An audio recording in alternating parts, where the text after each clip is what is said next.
ఈరోజు నేను చెప్పబోయే చిట్కా ఏంటంటే, ఎప్పుడైనా సరే వంట రూమ్‌లో షెల్ఫ్‌లో మన పేపర్స్ గానీ, ఇంకేదన్నా గానీ వేస్తూ ఉంటాం గదా! ప్యాడ్స్ లాంటివి, అట్ట లాంటివి అన్నీ ఏవైనా సరే, ఎనీ టైమ్ చూసినా గూడా నీట్‌గా ఉండే విధంగా నేనొక చిట్కా మీ ముందుకు తేబోతున్నానిప్పుడు. అదేంటంటే, నేను మామూలుగా అప్పుడైతే న్యూస్ పేపర్సే వేస్తా ఉన్నాను.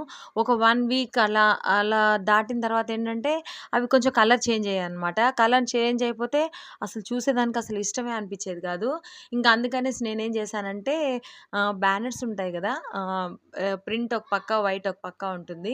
నేను ప్రింట్‌కుండేదొచ్చేసి షెల్ఫ్ కింది భాగానేస్తాను. వైట్ వచ్చేసి పై సైడ్ వేసుకుంటాను. అవి మనకు ఒకవేళ 1 వీక్‌కి, 10 డేస్‌కి అలా గలీజ్ అయిపోయినా గూడా సర్ఫ్ నీళ్ళెత్తుకొని గానీ, సోప్ నీళ్ళెత్తుకొని గానీ క్లీన్ చేసేసామంటే నీట్‌గా వచ్చేస్తాయి.